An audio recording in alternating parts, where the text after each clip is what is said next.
en compagnie avec Umoja en train de produire un film qui sera disponible sur vos écrans très bientôt là. Et cet homme fait partie, il y a casting, il y a valeur, il y a film. Nous avons fait les déplacements vers chez lui pour essayer de parler na différents sujets où ils allaient les cana na mboka na biso. Nous irons de la musique au sport, de la religion qui est son domaine de prédilection et à tous ces scandales qui se multiplient dans les pays. Avec joie, je reçois le prophète des nations. Bonjour, prophète. Bonjour, Molotov.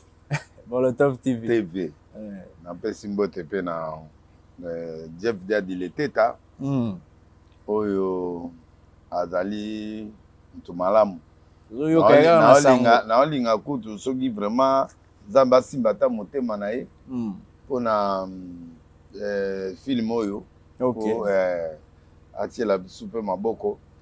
Et puis na félicité pour nzembo kitoko oyo fere a embeli e banzembo a yembi wana zolobela nzembo wana makasi prophète la on fort donc na le nzembo wana fort donc na zane sengo ya kolobela nzembo wana donc nzembo kitoko dose unique oyo ka ngolelo ya solo wa ozotindela ngate bandolo bako kutindela ngawa ngai nzembo na otindela na yo nzembo wana na sango zolobela ngo toko nzembo prophète mais ni na nzoto na miniki ya nzembo te ya nzembo miniki na miteng ya solo wala nzembo wana nzembo ba break the break Mikolo ndire muntu nawe komi mingi fere ba o mususu kwa kisi bango abeti musique bien et puis abeti les têtes à muto asimbi les têtes asimbi ngai.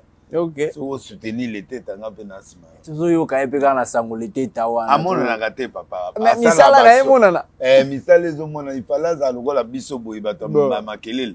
O sa don nga mona miyeli. Bon, yo mo mi lobeli église ata tongi ndako ata tongi hôpital. Amona na kate. OK. Atongeli bato ba couvent atongi ba église a opesa bana classe ba minerval biloko fin de l'année azokaba Kongo mobimba. C'est un grand homme mais alingi omimonisa te. Bazara ba jésuite, bazara ba kabila. Kasi bato bazara ba kabila bamona na kate. Kabila kuda mona na ye kuda mona. Ye azomona na te. To kaka kende boy. Sala boy ozika likabo. Donc non, fallait pas yembaye. OK. Déjà il est cas mais là nzembo yo wana dose unique esenga bien. Dose unique. Oui. Fere aimbi on a monté. Jeff Diadile Teta. Biso dozo ka na sango. Tout le monde a ta bilembo. Na reverser pe manager na nga bien le beat. Na chéri na nga ya film Eli Salumu. Ndamba pamola bango na équipe nyonso ya bino nyonso bozo soutenir nga na SN na Umoja. Vraiment nzambe apamola. Prophète boni église boni foi tozo ka suli solote foi ezali me awa foi to signé to sengo to za pas mon konzi ya ville to futi déjà imka to kuti mutu mo déjà ki kozwa date azui date wa et comme ça biso mais to futi et puis to garder des salles donc le 31 mai mardi ils a confirmé de 12h à 20h mercredi to bandi Tobani campagne, mercredi, jeudi, vendredi, topemi samedi, dimanche, to clôturer na 9h. Ils ont 4 jours. 4 jours. Mais jour moro libanda na Imka. OK. Et les autres jours, c'est déjà confirmé. OK. Les autres jours voilà, et dans la carte chez deux, la Mologo 87A. Ils ont premier sorti na ngai. Premier sorti depuis pour bima déjà moi oui. Non, premier sorti par rapport à année ou une fois. OK. Na travail en église na kenape côté ya balibanda mais sikoyo denile si yemo azobima en tant que nation. Bon. Oyo ga des nations yewana, des nations yewana l'homme phénomène. Oh asila. Siko ngana ba péter, ngana siko na ba péter nga. Na ba break de break. Bon. Na ba break de break. Miniki na miteng. Na batu bagulwa na ba warrior na bado batu tout na nga wana nyoso siko bazo ya opanza siko imka le 31 ou le 31 mardi le 31 mai parce que le 26 to na stade pour Ngobila. OK. Première sortie à parti na nani ACP donc parti à Ngobila le vieux na biso donc tokende na stade le martyr. Mais après le 26 wana mbala moko batutu na ya CP na ya ba na Papolipe Abdon etina Albo Abdon DGA il y a DGI vraiment c'est un bon travailleur. Ouais, ya ndeko nanga propre. Na bandeko ebele. Solo na IGF alingete. Yo moko be IGP. Nga IGP. Yé IGF. Ouais, azo sa musala ministre balala soute. Bon. Yé wana. Donc to encourager. Na fier ya oza musakata. Vraiment. Nazo encourager Ngobila, nazo encourager Grand Bandou, nazo encourager Jean-Marie Lukulas, nazo encourager bienvenue Langa Yape. Non, biso mbalo to se retrouver. Maindo me Grand Bandou Vemboso. Mais misala nango pe muna na pe na bandundu kuna po apparemment bandundu. Bon bato bandundu na ba maindo mana to tala dossier na bango après. Mais to c'est le là du fait que le chef de l'État a sali confiance na biso. De là, nous t'aimons président et nous te soutenons. Parce que nous retrouvons. Au Tiki Bissoté. Au Tiki Bissoté, tu jouer rôle important dans le Parlement, tu jouer rôle important dans le gouvernorat ville, tu jouer rôle important dans DGI, place Monge Kotaka, tu jouer important dans la finance, parce que tu as IGF, inspecteur général de la finance, autre monde a mis ça là, ils ont bâti ça makaka. Azo nyokola ba PDG na banani baola la pongite na ndenga mabete mais azo kanga ba miyibi c'est très important. Donc voilà, tout le monde a noté banda Congo et banda. Oui. Mais ba genre ba action busala kiawa ba association kusangisa ba ressortissant nyonso ya bandu kumene mo ba action musu parce que bandu province wana ezotika la moi sima malgré ndenge komi ya ko kabwana boy ezala côté ya lac ezala côté ya kwango côté to ya kwilu mais etikali sima makasi ba ya kili boso basala gelo est-ce que siko moi makambo comme ça les ba jeno ya siko bangobila na banani na ba vie ba abdon etina ba nambo na ba PDG ya PDG office des routes azape moi na bendela mboka moko na yena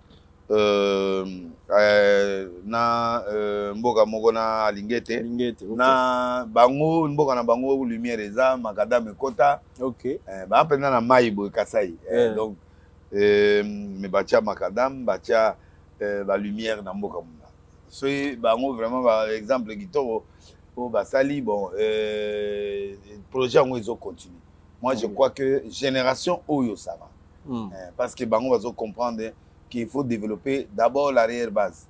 Donc, nous soutenons à Lingete, nous soutenons à Nabiso Oyo Azana Office des routes. Nous soutenons mon conseiller DG adjoint Abdon. Nous soutenons Bango et puis bienvenue Langa adjoint Yasseni. Bango nyonso wana Jean-Marie Lukulas si toujours soutenir bango génération OGS nous comptons sur bango pour ba bobisa grand band. Vraiment, nous soutenons tous les travailleurs, tous ceux qui sont dans la gestion ya mboka, ezala na gouvernement, ezala na ministre ya hydrocarbures. Ministre hydrocarbures. Ah mamba. Tokoma makambo na ye, Didier Boudimbu, tokoma. Na madame na ye na président Mbote. Donc, tous ceux qui bossent à l'instar, il y a papa Nabiso Jules Lingete, na ba ministre Oignon so ba sala musala malam, toza ko soutenir bango, ba ope baza l'entrepreneuriat local la président Ben Lobich, tozali pe ko soutenir bango. Ben na muta malam. S'il y a des gens 10 au ba muta malam na mboko na ba entrepreneur, ba homme d'affaires, Ben Lobich est là. Vraiment chaque fois na kenda kuna na zonga ka moi 2 jours ya Congo, na 2 jours ya kolia ezo mona. Chaque jour, na lingana keda chaque jour mais moi sonne. Moi sonne mais na salou. Ah, c'est la commis kuna na lia taba. Na suka moi carburant au moins benda que moi là ya 3 jours bana benda ba sepeli. Donc ben lobby coup de chapeau na maman Elise nzamba pambola. Au fait, pour la cause, on a les sous na maramto, il y a église. Rarement le monde, naza ko ata souvenir te au monde ba bengi si prophète na église mo tout monde pe na affiche boye. Te babenga na tout na kendara mais ba tu beli ba complexé. OK. Na pe seni. Ah, so or na kenda gratuit. Mais on sait que va y avoir un te bayebi Pour- complexe aka tokosala nini instrument nga ata na monoko na te na yebi musaya nzambe mona otanga ete ye aotuna nanu boza combien d'églises na bilo instrument za ndenge nini te nga te avant pas ya donc il faut pour atteindre nombre moko boye pas et ye puis moi, il faut appeler moi mbongo avant ya voilà yo penzo yebi nayebi 500 bango eh nayebi bango mais nga nakendaka gratuit so ye mo apesi nga d'accord so apesi te ya pas de problème au contraire na okende soutenir ye naoluka mingi bapaster ya kisensu bapaster ya baliflar bapaster ya bakote ya livulu bapaster naoluka bakote oyo bato mpenza baza na nsima kuna banjili brasserie kuna babenga nga nakende kote pour faire biloko wana ezalaka ba campagne évangélique ezalaka biloko wana ezalaka lisusu te likambo eza te bato bakwei bapaster bakwei bango molinga na bango bavanda na bango na baeglise na bango basala ekomi kaka temple totonga mais action nde ezalaki ya kolanda lisusu baza esu makasi te molimo ekufi yango komba na nango je crois eza na soko kopermettre nga oui ya parmi lui to nazobunda po ebile bakomi bafaux alors c'est ce qui m'inquiète maintenant napesa ata quelques versets ok tokoti na apostasie makasi faiblesse ekoti na église abandon de la foi donc bato baza esu ndenge baikala te mpo bazongela losambo donc nakozwa ata verset mo na Tite ok Tite chapitre 1 na renforcer quand même foi ya baoyo baza ya kotelema na livre ya yo za bible te bible na tangelanga bible kuna surtout tokende mwa rapide livre Tite chapitre 1 verset 10 à 16 tokozwa wana tokozwaka yango Tite chapitre Tite chapitre 1er 10 à 16 10 à 16 Tite chapitre 1er 10 à 16 oui. Il y a en effet surtout parmi les incirconcis beaucoup de gens rebelles, des vains discoureurs et des séducteurs, auxquels il faut fermer la bouche. Ouais. Ils bouleversent des familles entières, enseignant pour un gain honteux ce qu'on ne doit pas enseigner. Ouais. L'un d'entre eux, leur propre prophète, a dit « Crée-toi toujours menteur, méchante bête, ventre paresseux. » Ce témoignage est vrai. C'est pourquoi reprends-le sévèrement afin qu'ils aient une foi saine et qu'ils ne s'attachent pas à des fables judaïques et à des commandements d'hommes qui se détournent de la vérité. Tina 16, hein? Ouais. Tout est pur pour ceux qui sont purs, mais rien n'est pur pour ceux qui sont souillés et incrédules. Leur intelligence et leur conscience sont souillées. Ils font profession de connaître Dieu, mais ils renient par leurs œuvres, étant abominables, rebelles et incapables d'aucune bonne œuvre. Donc, yo talineti, ba fable, ba histoire du judaïsme, biloko ne zongi. C'est-à-dire, il y a des gens, bazana bango impile, mais yo zote ya nzambe. Olobi yo na nzambe. Mais ozo renie nzambe wana na mekambo yo sala. Misala na mambozo bezo kokana. Bezo kokana te yo kote nzambe, kote makion. Parce que oza vrai te. Okay. Donc, bato wana batondi ebili l'église akende campagne po ate ya batundi parce que azo sama mususu azo renier mangambo ya nzambe na ébro ya zosa koto yo te nzambe koto oza na fétiche koto te nzambe oza na homosexualité ote nzambe oza na bisexualité ote nzambe oza na escroquerie ote nzambe oza na kindumba annexé ote nzambe oza na biloko mo ba masese ba histoire d'homme des lois d'homme donc baza attaché plus na biloko ya mokili biloko ya bato ba loi humaine mais ils sont pas dans la vérité et bato wana sikoyo baza pour na ventre évangile à ventre c'est ce qui est là abandonner l'église na pour soit quelle mana dépense campagne ils ont coûté net budget na tien sur $80,000 pour réaliser ne fils que journée wana ça va me coûter $80,000 donc biloko tout na ça dépense mais mutu c'est le pango sur 4 parcelles $20,000 mais je dois gaspiller pas pour Jésus. Mais je gagne quoi? Je vais gagner les âmes. Je vais gagner les gens qui étaient dans la fausseté. Parce que dans une école pure, je suis faible par la chair, par humaine, mais le sang de Jésus me rend fort. Nous sommes à l'époque de la grâce. L'époque de la grâce, ça dit que Dieu est en train de chercher même ceux qui sont dans le mal de venir vers lui. Alors, mais Bissot, tout ça déjà qu'on prétend de lumière. On ne peut plus être dans des pétages. Oya bongo te. Omo na donc to zongi titre wana et faire réfléchir ba tubeli. Yango balembi. bavanda bango na baeglise mpo badepense te bazwaka bambongo bakotisa bambongo et na makiona na ceci na cela voilà l'apostasie donc c'est très compliqué avec les faux prophètes donc c'est comme ça prophète on le tout ça temps il y a grâce mais peut-être grâce en moi les gens se disent que bon de toute façon dans la sumuki ouais ngolo ezala ouais la grâce est trompeuse la grâce est trompeuse parce que les autres ça n'importe quoi dans ma non il faut être dans la grâce en reconnaissant que oui à tous ma benzamba au changer. Okay. Mais est-ce que tu as le compteur de ta mort? Ah, c'est ça. Est-ce que voilà, est-ce que Batoussou a bimé à ça l'accident? Tu vois, donc Batoussou a la lippe à la moukité. Tu n'as pas le compteur de ta mort. Maintenant, là, quand tu meurs sans préparation, tu pars en enfer. En quoi bon de gagner le monde si tu vas perdre ton âme? Ok. Nalinga le logo avec moi version. Oui. Le bama même. Et ça lui bien ma carte. Voilà, tu veux Moussakoli. Tu veux qu'il pende Moussakoli.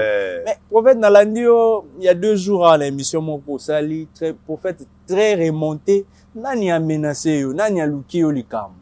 Non, ezaka ba patron ya mboko ba mona ke Nzambe, ba onde ba Nzambe ya Congo.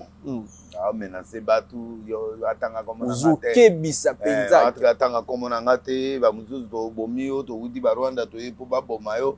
Toyokani te bamususu faire attention boye na boye mboko eza ya yo te tosisa yo tocrelo bimage ya lokuta babiloko ebelebele babanda ye déjà donc pour moi nga moto ya liboso na kokufa te est-ce que eza penati na niveau ya koatteindre vie na yo mais bien sûr que baintérêt na bango so eza touché moi je crois qu'il est temps maintenant to recadrer bato wana nyonso moi j'ai pas peur de la mort mon frère et ma soeur moi je n'ai pas peur de menaces au bozosala.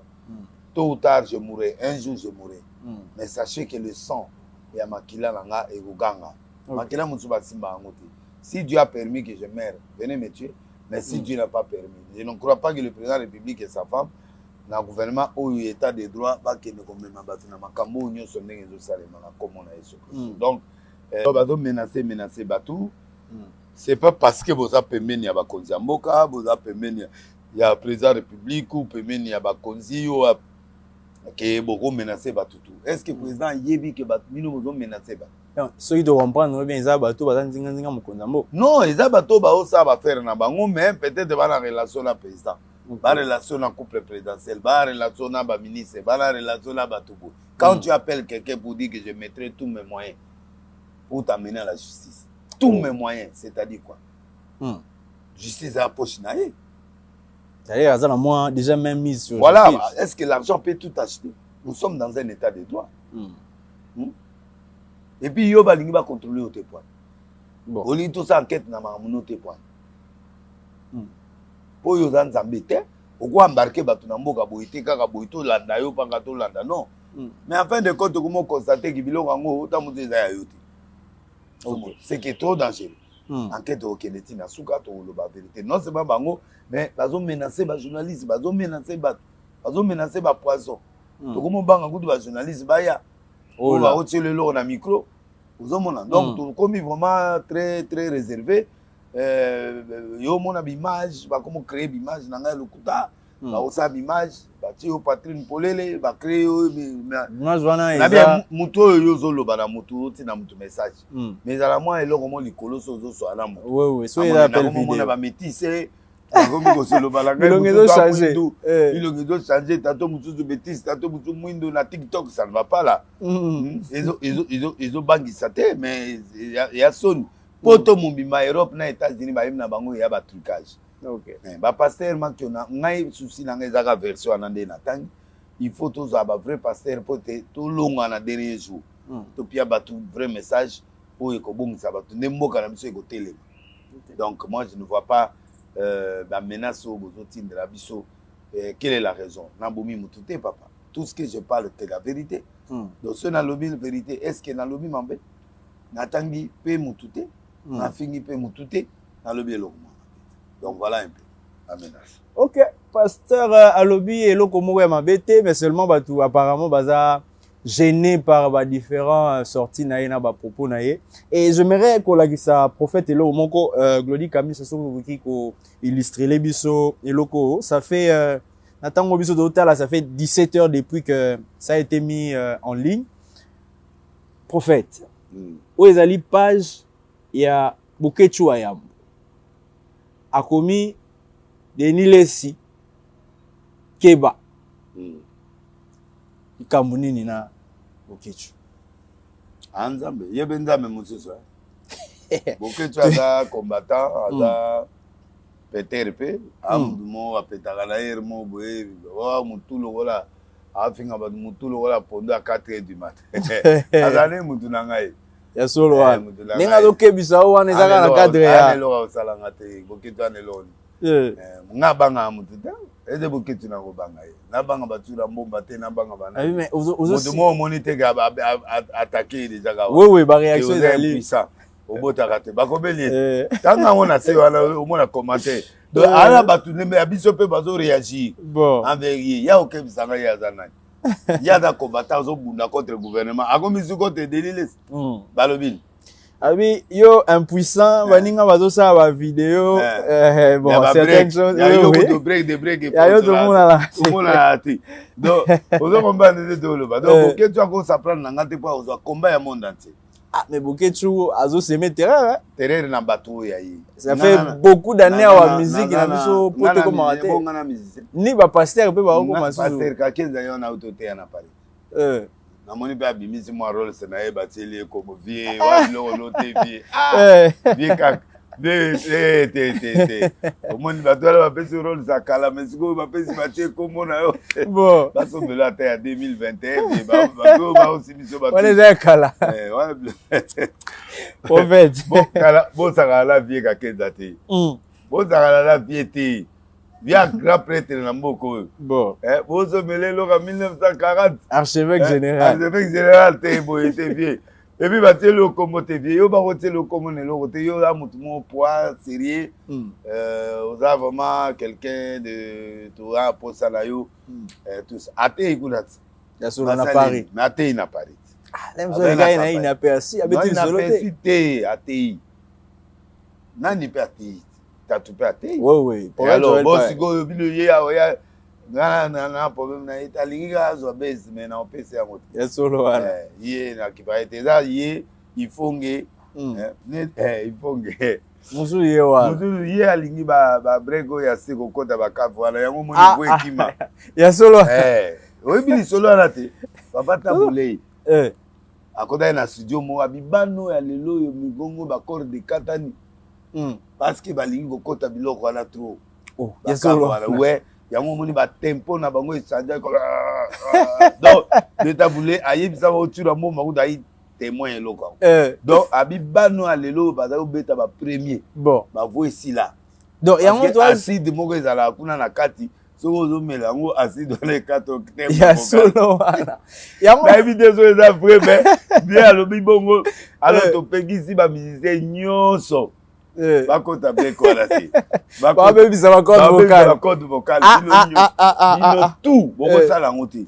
Mais comme voix le gola il faut voix le gola ce qui papa il faut ngenga za mungongo na wana donc nous allons oh parce que puis mo ba beta ka ndete na liso puis wana siko bakanga ka ya kendanga makala bakanga makala ndi ayo bima ero ko fa yo beta concert na Bercy ndi ba bimisa ye ayembate solo abeti mwana bato eloko la liso ekufi puis ba ozela ye alinga biloko wana ya okota ba kota na tout yango voici là agoyemba donc ba premier voix nyonso bato bakala ba matezo mona ngomba mata ina to mi ba de ba lu ba bi acide mo za na kata break soko ke kote wana trop et kauso mungoko ba timbre ba code vocal et kata na ba code ya solo kata linga et tabula eloko tikela biso conseil ya mwana ya on a payé tous les musiciens. Bon. Et la deuxième fois, la première, la ténor. Koko da break. Ya solo. Koko de côté. Ah, conseil ya prophète des nations. Et vous dépensez taboulé. Et où tu vas papa taboulé. So ye abi ba jena lelo balingo kota ba côté la trop. Assez du moins dans la carte la carte ba corde vocale. Avec battre la corde vocale éviter au Canada. Il faut ngayemba ka bo comprendre. Donc, Boketu en tout cas là la problème non. OK bisanga te, on a la salioni. On a la problème te. Yo na ngagere ezalaka te mais soki okomi na tv okomi keba teleleti keba na keba nani voilà epe eloko tokoloba ye kutu na bapiese na ye ebele ya boketu ata 32 oh ya solo wana mais bibisa te amutu nanga ya solo wana amutu nanga nakoboma mutu nanga te ye pena mutu ya pétage makasi aleki niveau ya pétage yaza niveau mosusu niveau wana siko soki faut pesa neti moi conseil to remarque ezosunga te yesu te ye conseil esimba te yazo donc ye ne bibelobi donc azwi nzela moko eza na retour te sa retour mutu azopinga mutu motolo baponda 4 ponda wa 4 ezaka nde nini lokola fula ezozonga nsima oyo babengaka so ya air akala soki nini peut-être non c'est pas possible donc ye aza irrécupérable prophète na moni na journal moko je pense Mbote CD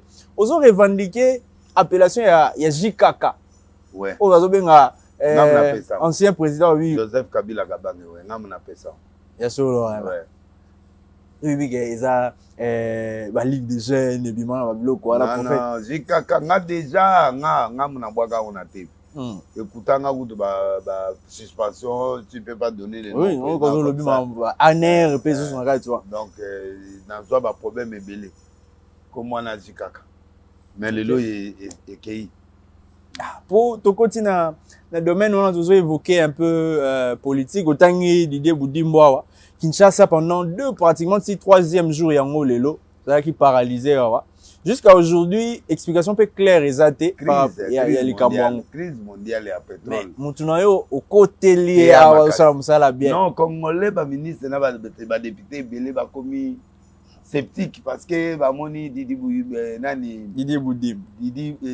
Boudimbo yende ngazana aza jeune au Kabila bazo pardon au président Félix Atie Mitema pour baya ko rénover gouvernement wario alors moi non seulement bali moi ça kitoko en fait obetara c'était dans mon moment c'est na kasi ya aneti yemunda beti biso kaoti na se donc kate ya solo wana mina mutu kao 1 2 3 4 to ba botelo ceinture solo ba botelo vite ngana mo likambo eza na sima ezali yemunda bala moi ça pasteur tatinye biso ngana lelie fort mais alongi bino zeke alongi biso amakati kasi yango aza makati pe na ondima ye zikola comprendre point nini olobaka ye mutu apesa vie place o mutu azali na vie te ya solo wana petit aza olela trop mais sikoyo akei avandi bien aloloba sute te azwi mitenge na ye ya bien obeta ye lisolo olobaki esika akendaki na poto kuna balaki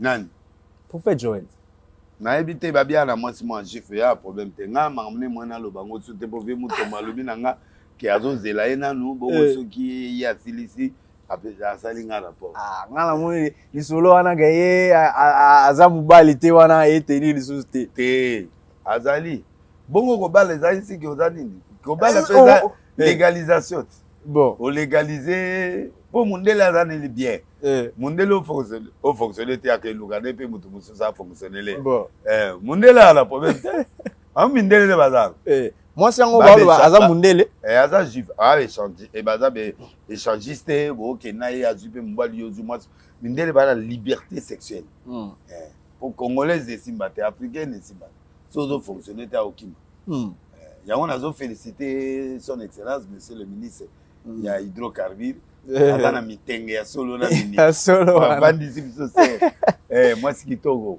oyo tonéglige mais ye quand même à honorer franchement nasambelaka chaque jour pour na ministre ya hydrocarbure et je le soutiens à 200%. Botika est tranquille à ça moussa na ye mais Kinshasa souffrir quand même souffrir parce que crise est mondiale même gaz et comme un problème France va comme exporter aux États-Unis parce que guerre Ukraine babiloko ebele za en Ukraine wana moyen siko les kate babiloko musu na Russie banini embargo ekoti carburant comme pasi yango moni ba décanter yango en peu de jours il a décanté réserve etikala ke ezake ya ba français ou ya banani ya nani total na ba réserve mais c'est bon la situation est récupérée la remarque est beaucoup plus côté il y a prévention. On n'était pas au courant.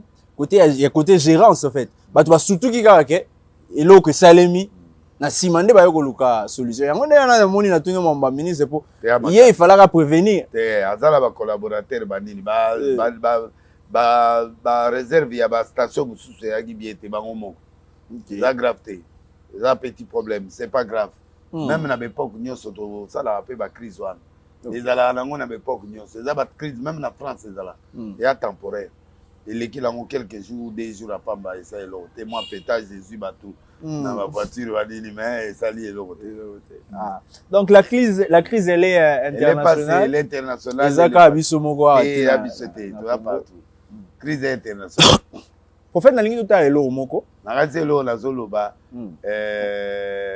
ko wana belon na mwasi ne ba o contredire ngata ba yebi yango keza vrai na lingi totala elo moko Glody Kamisha so otela biso élément oyo il y a 2-3 jours na plateau ya une de journalistes ya place ayambi député moko ya mwasi na kombo ya Dominique Munongo nangi to yoka makambo alobi na sima oko réagir na ba propos na ewa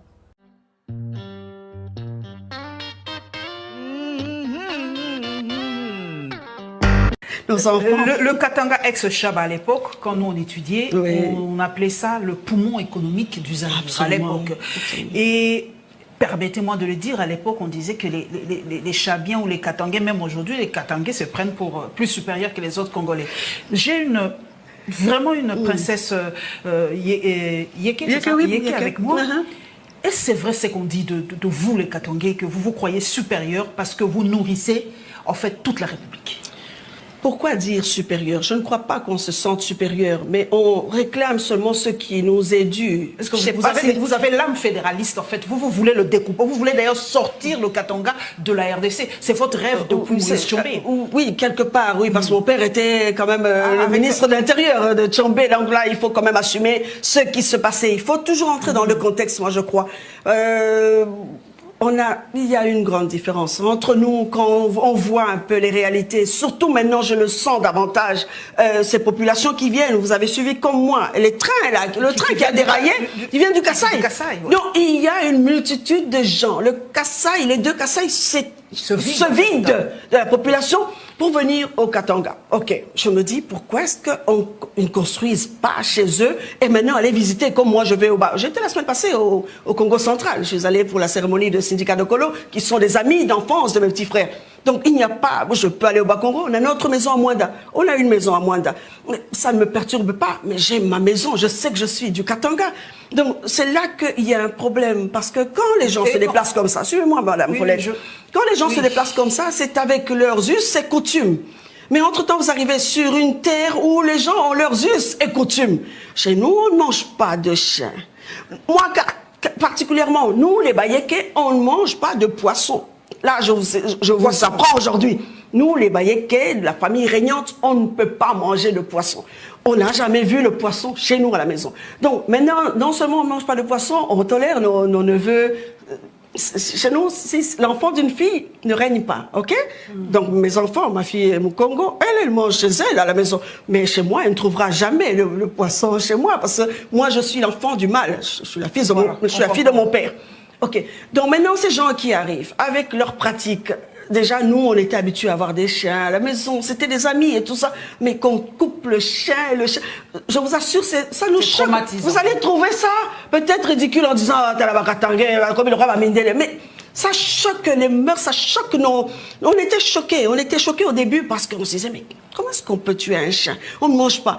Et non seulement ça, mais non, c'est n'importe quoi. Hein. Donc, on ne respecte pas les lois parce que chez nous, il y a une expression qui dit, quand tu arrives chez quelqu'un, tu vois ton ami danser sur un pied, eh ben, toi aussi marche sur un pied parce que tu arrives chez quelqu'un. Donc c'est juste un problème d'adaptation, un problème d'intégration.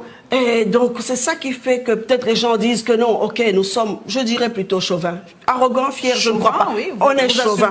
Moi j'assume, dans ce sens que la plupart, la richesse du Congo provenait du Katanga. Et même maintenant, parce que si M. Tshisekedi est là en train de faire le tour du monde, c'est pour vendre les richesses, les minerais du Katanga. Hein. Il ne faut pas rêver. C'est comme ça qu'on a fait. On a bouleversé le gouvernement du Lualaba. On a bouleversé le gouvernement du Tanganyika. Et il y a le gouvernement du Olomami. Donc ça fait des années. Hein. Il n'y a pas de gouverneur au Olomami. Et maintenant, là, c'était Zoé qu'on a fait partir. Maintenant, c'était Mouyej. Moi, je pense sincèrement qu'ils auraient pu venir et négocier, dire ok, il y a ceci ou cela, on a besoin de tel poste, c'est moi maintenant qui suis au pouvoir, je voudrais ça, surtout qu'ils étaient en alliance. Moi, je ne suis pas concerné dans ce sens que nous étions de la Mouka, nous sommes ensemble, donc on n'était pas concernés. Mais eux, ils étaient dans le schéma FCC Cash. Donc, ils auraient pu négocier leur deal, parce qu'on nous a toujours parlé de deal, et je puis confirmer, je crois qu'il y a eu un deal, parce que moi, sur le terrain à Lomodi, c'est Martin Fayulu qui est passé. Je confirme haut et fort et je ne le cache pas. Parce que quand les débats, le départ est biaisé, quand les gens ne reconnaissent pas les débuts d'une affaire, comment ça s'est passé, c'est là que nous allons dans le désordre. Je crois qu'il faut être sincère avec soi-même et dire non, les résultats étaient ceux-là. Ok, il y a eu peut-être un deal. Eh bien, arrangez-vous comme vous avez commencé, au lieu d'embrouiller les gens et déstabiliser le gouvernement. Les populations souffrent à l'intérieur du Grand Katanga. C'est partout, c'est pas seulement Je suppose que c'est partout.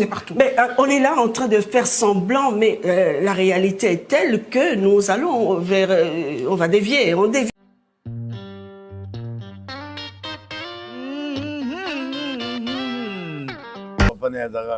Ministre Tchombe azaki séparatiste, azaki muto alinga ya kata.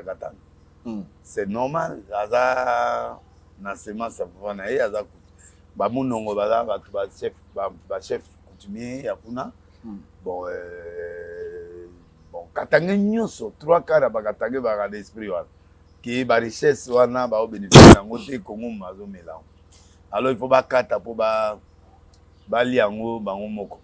Dommage papa moko moko ekolo bo moko te sali décentralisation mais to voyi soute ko kata mboka pour ils ont faire partie à RDC sauf que il voulait faire passer un message qu'on arrête l'exode na Katanga na Grand Katanga ba Kasai bazo ke de trop na Grand Kasai na on end nazo interpréter d'abord idée na OK ba moyen ba pe masute bango net coutume na bango balia ka mbisité balia mboité mais bango ba yina ba système bango mona mbazo kufa na miso na bango donc c'est sacrilège c'est normal choc de culture OK mais nous sommes en démocratie tous évoluer il faut donner maman ne kota mtu bana pasi ba ye côté ala po bazo misala renfort mais il y a quand même un esprit séparatiste il y a quand même un esprit tribalisme, il y a quand même un esprit qui n'est pas bon, mais elle a assumé. Ce que j'ai aimé chez elle, elle a assumé. Elle dit, j'assume. Bon, ngalinga bato basumaka, mais na adhéré la bidé na été, mais exode de pays les cas trop peu kunati parce que ça dérange aussi. En fait, mais Congo est à moko. Nazana Kishasa, Nazana Katanga, Nazana Mboka Langai. Nazapou, mais c'est l'abbé. Pour le moment, il faut développer le Kasaï. Parce que le président au pouvoir, même s'il n'est pas tribaliste, mais c'est un terroir. Tout le monde a Mumbutu, a Tonga, Penakawele, a Tonga, Université Mongo, Balati Bissoana, recherche, les recherches, Université Mo, il y a bien. Université Mo, il y a bien. Université Mo, il y a bien. Oyo kezo sala que bande ko ebele ba leli yango ki va ba tonga ngo mobuta tonga esila to mona yango te moi changu na vraiment na ba homme na mboka na biso na Équateur OK ouais image wana vraiment na lela yango fort donc gouvernement actuel et aussi université voilà les à côté Équateur kuna na kati mobuta tika ngo OK président Félix n'est pas azape mwana ya Mbushima yaza mwana ya côté wana ya Grand Kasai eza mabete batia comment le développement pe bakata bakasai nyonso bana bambongo investissez dans votre région c'est très important pour permettre bana kuna bazwa pe misala prophète mais dire que na condamné ngo déjà avec fermeté et surtout à propos ya tribal wana oui na condamné ngo avec fermeté na condamné ngo que Tobo il langage tribal Namboka séparation Babylone Rwanda toza papa moko maman moko c'est condamnable mais azana makila ya Tchombe papa na za ministre Tchombe c'est ga koli l'esprit wana qui biso pour to kata aza ye moko te. Oui, ça traduit vraiment ma kanisa batebele. Natanga na droit na mbasi. Ba katange balinga ba omona ne richesse ba oli yango. Et un sentiment mo inné. OK. Ils allaient pas na bango. Ba mona biso net ba papa yemba. Ta to ke ne kuna ndeto lata ba benga biso ba papa yemba. Papa talo minene ba nini. Bango kuna ba monter. Te bango ba logique. Bango pas le togona ko mela ba logique. OK. Ba ne di biso te na pétage te. Ba na pétage mingi. Tala bango kuna ba bibeme ekomanda kote banda kala banda katange banda. Ekeda agina okunda ba moko ande to komi lelo. Omoni ke ba clôture ba fleur le gona na poto ba ni donc donc yai mambo moko trop prophète moyebi biloko na ndena mona ngo mingi ka pa na biso. Woni net na ba France. Eza pe na ba bikolo. Papa ezali. Donc yo ka France, ka France nde liboso. Yo so mona noir mo azo pesa journal. Moko ayaka boyo abatinda na 7 à 8, 7 à 7. Mais wana za noir, mais bango na bango ba français. Baza na ba bikolo pe na kati. Oui, ba na bikolo mais ba takanaka te. Ba takanaka te. Ozo kaka kombo ya France nde liboso. Il y a des sources, ba mona wana ba na se ba mais baza na tribalisme makasi. OK. Na ba nani ba lango. Na Allemagne na kota bis na joueur moko ya première division boy to koti ba tutu ba bimi na bis. Oh là. Les chauffeurs abi messieurs on part. Ne vous en faites pas, c'est comme ça en Allemagne. OK. OK. On a le Mutlanga Marcelo le baba za la origine allemande ne pesa nga passe na bi donc mutlanga oya okoma lo wana nazite mais bon ezaka akoseka kaka mais il que ezali tribalisme dans la poto makasi ba tribu na bango pe ba mona pe ba ninga mususu na se. OK. Même na poto bandeko ba udi ba marocain ba algérien zo ba na poto ba benga ba mindibu. C'est-à-dire ba mona ba mindele ta. Ba pire mindele ba linga ba musu ba metite ba linga balalite. Bien ba botami wana. Ba linga bango ta. Ba mindele riche ba. Yo monte nde ba tiaki pembeni ba chief. Donc ba mona bango race bon. Ba pena mindele te ba o déranger biso. OK. Ah, merci beaucoup, mais je crois, en tout cas, message au biso tokoi ko. Toboya message à séparation Katanga. Bande ko bala pia kabaye, bo supporter kaka ba lembo kanga miso. Ya repa na ba. Eza repa na bango diversité culturelle yango pe ndezo ça la force na biso. Mais il s'est exprimé. Oui. D'accord. Loko a évoqué Sangwana. Ningi bezo ta eloko moko ya monsieur l'abbé Blaise. Blaise. Loli Kamisha, la kisa biso na noelo kwana après tozongeli prophète.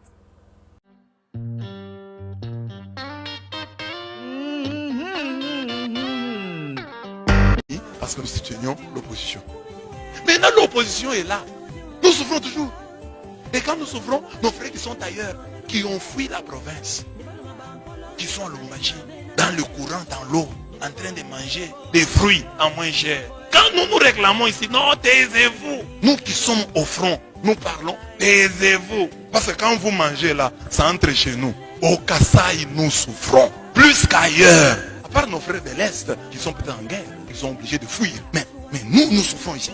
Au Kasaï oriental, il n'y a pas de supermarché. Pas même un seul supermarché. Donc si tu es au Kasaï ici, tu veux manger les fruits, tu vas faire comme ça. Tout coûte le double d'ailleurs. Et c'est nous qui payons le prix des tribus parce que nous avons soutenu l'opposition. L'opposition là est au pouvoir. Nous continuons à souffrir. Et nous avons même l'impression que nous souffrons davantage. Pourquoi? Parce que nous avions beaucoup d'espoir. Nous nous disions maintenant, on va quand même penser à nous. Il y a des gens que nous avons soutenus qui ont maintenant pris le pouvoir. Plaidons la cause du Kasaï. Nous souffrons au Kasaï. Notre peuple est en train de fuir, d'aller ailleurs. Ce n'est pas à cœur que veux-tu. Le peuple ne veut pas. Chacun est bien chez lui. Si le peuple est en train de partir, c'est parce que ça ne marche pas.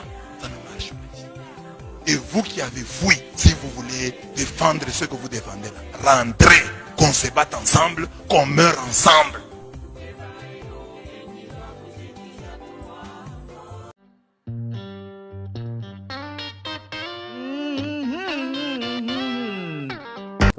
Oyoki. Ah, Blaise, Bermole qui ça. Ah, Blaise là.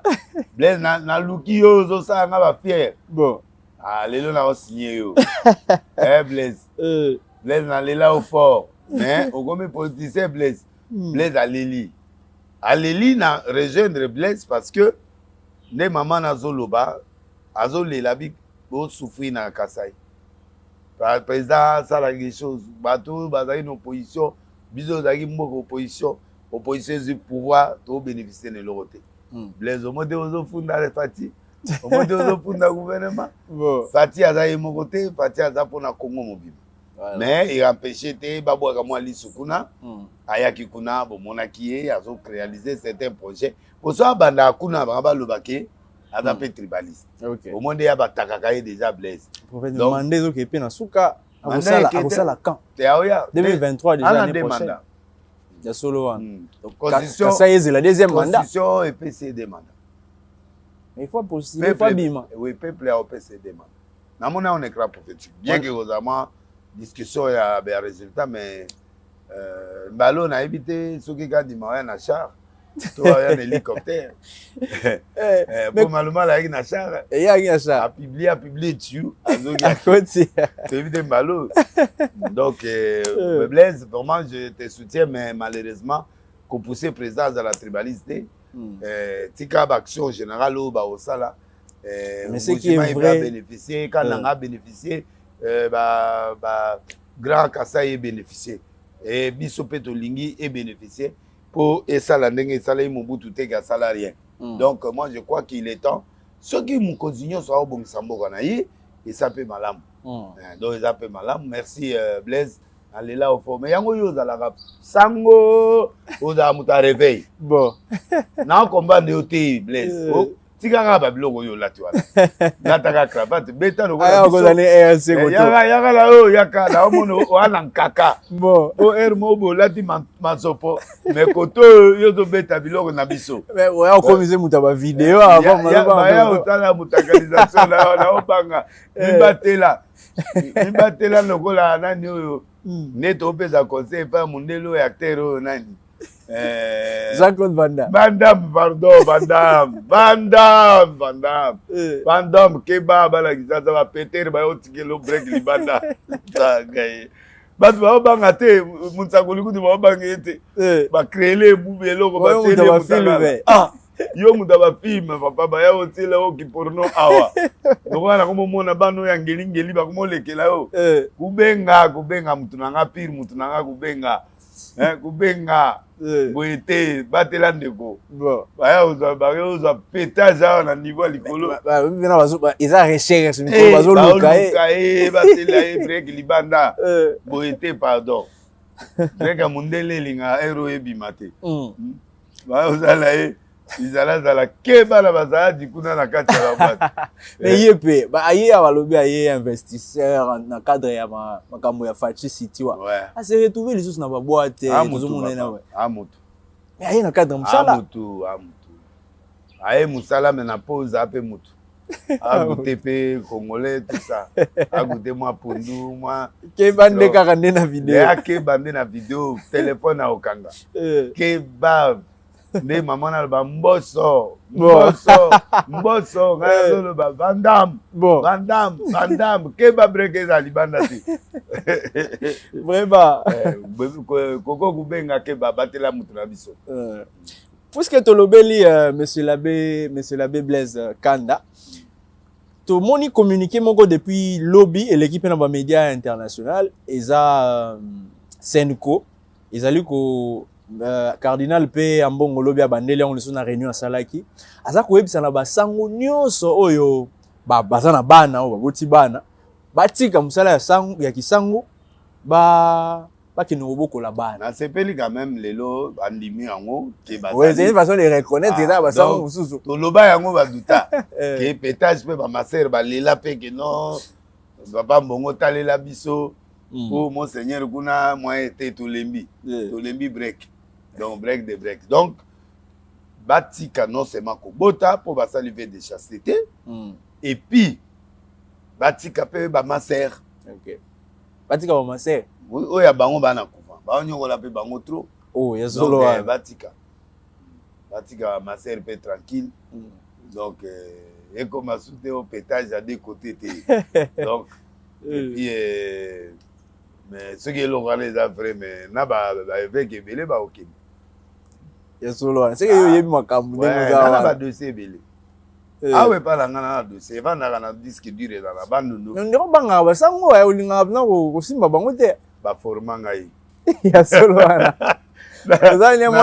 Nada reconnaissant l'éducation va faire ça la petit séminaire à Bokoro, tina grand séminaire donc va faire ça vraiment éducation mon malam o izo sali sanga tilelo parce que ngana lembate parce que bisu ko na 5h30 ba c'est que bolamuki grotte après grotte bokes le sambo mes tokei na libongo kosukola après kosukola toyemba moko na étude toke répertoire tolé après tokoti bachiki donc discipline moko ya miliseki alors discipline wana siko esala ke na reconnaissant be bango baza ba père donc moi na sala autre mais ate mais ba père pe ba dekona ponga mo ma sœur a violanga et donc oh prophète ya solo wana ouais na loba on dit na TV wana na internat exact internat ma sœur wana sakana nga 3 fois. Et comme chaque jour, on a fait ma querelle dans le dortoir à récupérer. Oh! On a récupéré un béto à la titongo, on a la lu à la 5h30 d'Abimissinga. Finition, il y a un peu de break. Premier tour, on a l'élite, deuxième, on a l'élite, troisième, quatrième, troisième, et comme sentiment. Na mutu. À Colisinga, il y a un bon côté. À Colisinga, après, on est là sous viol. Tu on a au message de la nuit. Ah! Mais moi, ma sentiment est côté. Bon.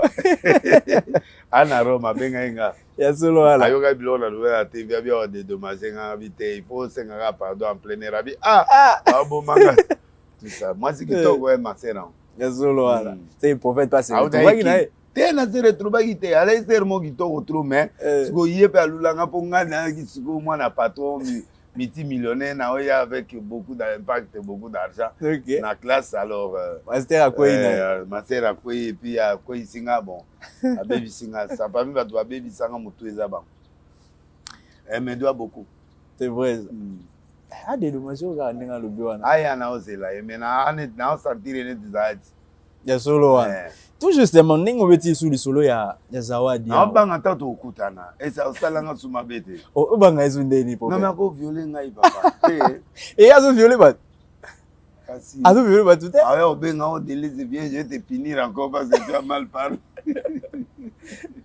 mais je veux que ça se confirme yé monko a sali ba déclaration kaza na zemi puis zemi yango ya pasteur Mike bon aden faut aden biso na culture na biso asoki mwasi alobi zemi na yo développement pesa mi fois de ako ya kolobaka bongo te mais ako kosa pete mais soki eza vrai andima den peut permettre epesa ye sous poids comment ba justice apporter plainte contre pasteur Mike apporter te so ba porter ki to yeba apporter plainte te ata apporter Mike amona mukete amukoloti abala peta soki ya mwana akwasume kombo na ye abokola mwana alobi pasteur Mike abebiseli libala na ye belle famille osupporte lisusu te ane pite wana ayeba eteke mobali akoyeba nana bibliaki Mike toyi ye moko alors bosiko yo moko ozali na posa Mike amobali kitoko atana moto aza pese diteta moto aye na église aolela Mike oya dangereux Olandi gazo aye na église et pasteur biso doit nous attendre kazo un peu plus de temps il doit venir à l'église à revendre ayoka mater une année atako même église akoka ite ko se retirer nanu complètement c'est difficile akufa ya solo akufa oui faut à l'église ayoka mater vandi les autres c'est pas si akei ndaku parce que so avana ndaka opété non comme sous bazaya de belé ba kotela ye solo ah ouais bon dans l'église ayoka mater na église wana pe ba mususu pe bazali Jonas nzama kausi nzete afashe OK ah mais nzete kutu yo sali effort nga nzambe na loni na ngai bon yo siko bato nga na sali ni image na nga babongoli mitema yo li bakufa au monde de justice donc bref Dieu a souci de son peuple OK donc namoni donc c'est comme ça parce que on te commis déjà ko kende vers suka ya émission na invité sur lundi ba info to yoki cour ya cassation et relancer les sous ce dossier il y a 100 jours pendant un bon moment et ningisa qui moka et parmi bato ba convoquer les sous Ami Dachatu, Daïda Mpiana, Masaro, Soraya. Masaro Umelit. Wabima. Est-ce qu'il y a des marches de caméra bima qui a zappé un nettoyage. Et solo mais pose caméra kolo masolo abimi. Abimi. Bango il faut que ba pe bango pe na yepe a okende. Donc des ala tsiko bango nyoso ana il faut ba nettoyer bango parce que ceux qui ba relaxer caméra. D'office pour ba relaxer ba moindo ana nyoso pour ba tambo. Asi ba beti ba boloko ici libake. Ba libanda ya libanda ne ba Soraya wala ba libanda. Ya ba nyonso ba libanda mutakasho kuna masaro. Masoro sambate occasion pour les samba ba boxe libanda yepe azama yele kote. Oyebi ba stress to za lango ya ba pia ko zo lakisa mwana ao sakara ba 100 million de dollars. Ah utika biloko wala petit na obebi même nga mutu be na luka yo. Après quelques jours na yo luka yo mais bakangi na les jours bakanga kié na ki prena mona ah petit na masaro bima na no eso za sularo wana est-ce que là ils ont les sous ah petit na to luka yo ka ata mo ba pousser le tika yo te ka ta mo de palais bon pesa biso mo ba 50 000 vraiment donc c'est une occasion oyo ba père wana pe ba ko zo moi chance ya robima parce que bazali ba complice. Oui, son caméra est acquitté ou il est nettoyé. On va nettoyer. Mais la procédure. C'est la procédure. Toza Ozage, Tozo Landela. La prophétie a gagné. Les grands prophétiques a gagné. Vraiment. Prophète a annoncé qu'il y a un et Tozo Tala, ce que ça va donner, c'est le 11 de ce mois. Ne bakoza la sous na cour ya cassation. Prophète to commis déjà na souka émission invité ceux qui ya kolobe jali et puis moi ba dédicace dengue toujours na tikaka Jeff Jali de teta. L'homme fort. Et teta biso tozo zela bilembo. Yo mona na raté mais bilembo mona. Le teta l'homme de cœur, l'homme selon le cœur de Dieu. Mouta ça ba don sans crier. Des gens comme ça on en a pas beaucoup. Même Yesu azako sa miracle le boye bisa batuté. Mais Yesu Yesu amona il y a mon rakati. Il est plus mystérieux que Jésus. Plus mystérieux que Jésus. Jésus a au pecteur du miracle balo baté mais Jésus amonana. Mais les têtes amonana. Oaza motete là mais amonana rakati. Motete là fumbe sogini azo monana te. Donc même ngai na we mona ite. Oh. Mais nazo lukai pour la mona. Donc un homme bien, dans ma famille, a continué comme ça, il y a deux uniques. Deux uniques, oui, bien.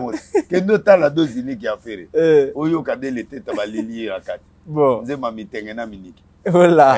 Je m'ai mis un minute. Je m'ai mis un break de break, ils ont bloqué Billy. En fait, de la break, il y a yo. Tu vois là, terme, nangat. Tu vois, il y a des choses qui c'est break de break. Pétage. Bah, il y a des choses qui minikina miteng. Bah, il y a donc, vraiment, on a passé une beauté. On a passé une beauté, on a fallu poupa. Ok. Bazo salé bakou. Bazo préparé koué. Botika biloko wana bo sala. Balingi palita obeta na stade jour wana kaka batia ba concert. Na tango batia ba concert, ba CC ba grand leader nyos. Batia la ye libaya. Botika biloko wana. Boya oyo kasoni pamba fallait autonisa na stade. Boya oyo kasoni botika ilani il peut pas ça temps na ye. OK ça donc attends wengi lingi ke stade. Zo mona te ke ni ya banda ni avant. Aya bana wenge bakoka stade. Wenge kadri wakati nyo swana. Tout terrain. Bana discuter.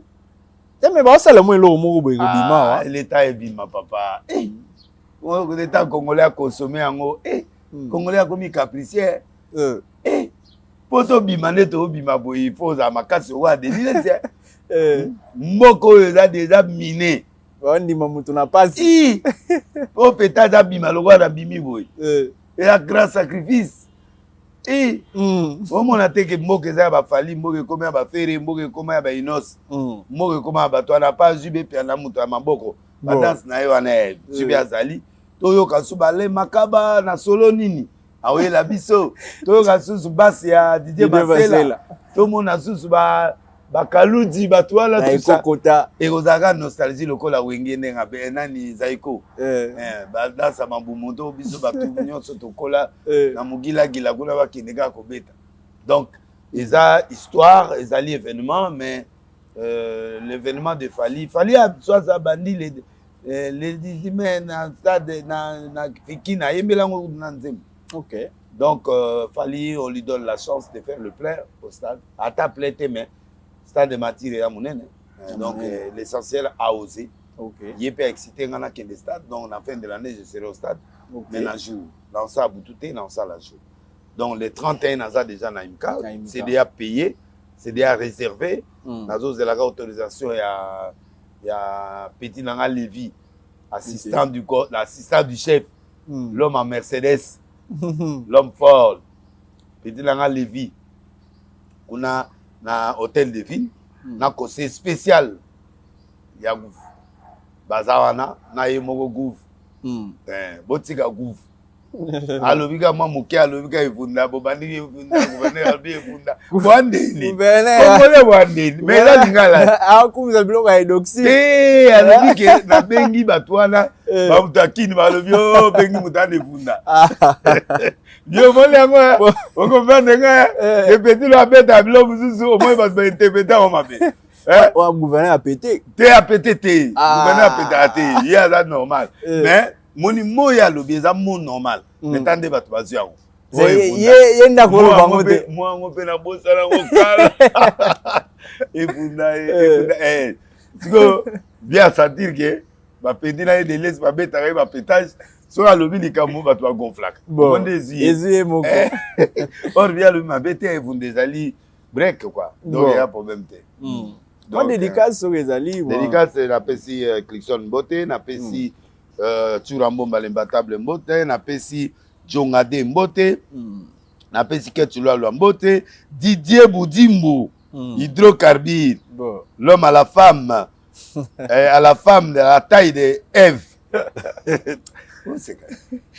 Didier Boudimbo Didier Boudimbo l'homme à la femme l'homme à la plus belle femme Ève bon Ève du Congo olobo kiti selie mando mo kiti si mando kiti tozo on a émission ezo ya azayi divorcé te moi sur azayi divorcé te divorcé alors boss ko Boudimba moni alambi salutations au ministre Didier Boudimbo mitengena miniki voilà mbote na modero Simba Jean-Pierre Liaou Guy Leono Dr Jeff Dadlete Talisusu Abedachou Maman Denise Nyakero Ben Lobich Elie Salumu King Lova bon anniversaire na pesi grâce ya Mwanza Mbote Dirkab Alain Mbote Jano Yolona Trésor Olangi na honorable na pesi pa Mbote Didier Boudimbo hydrocarbure l'homme à la femme Ève la plus belle femme du Congo vétérinaire Henri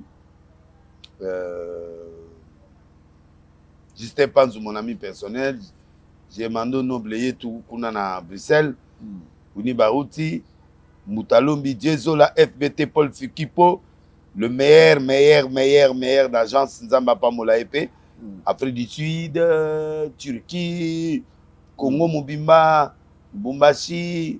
Ah non, il est fort. Et puis, Irène Mokabila, moi c'est Amitengena, Yuyu Mokabila, Maman Jetrit, Penatine Leombote, Kabose, Nabosaniote. Voilà, Bishop Kakoloto, na PCP Mbote, Consolate Eyar, Mimimbiti, le chef état-major na Londres, le Cristal, na Fikine Kuna, salle de fête Kitoko, et puis 3T, la chemise, le meilleur chemise du moment, la Tango, Thierry Modimbi, Central, Sage Tuteur, Carole Steele, Nambandal, Bijou Sea, de l'Irlande, Prince Ilunga, le parrain, na Joli Biouma. On a besoin d'équipe nanga oyo bazala nanga na Twitter na pesimo te na petinga all business pa meilleur téléphone na mboka za maboko na e colonel Frank Ilanga et puis na pesimo te na mama Fifi ko longa gouverneur te zala na oh ba bazongi satata o te yo tikala kawana na équipe mo mususu bo wana na Jacques Kabula Kabula mwana ana moto Vraiment. La moto, il y a une PC moto de Bovandaka wana na ngwende. Na yo na nani na PC bien Mbosso. Ah, bien la Mbosso. Voilà. Aleli, président de président. Aleli au fort Zamba Pamolo. IGF alingete. Bien mutaleki azate. Oko na force ko lekala ba ministre nyoso. Nie ba bo mote yo amona mutakata. Toke bombo na nzoko banda kuna muta aussi mote. Nzamba Pamolo. Ah, merci. Et na remercie au bon émission kitoko. Na grand réalisateur. Glody Kamisa. Grand péter. Ye mutaba break. Glody Kamisa.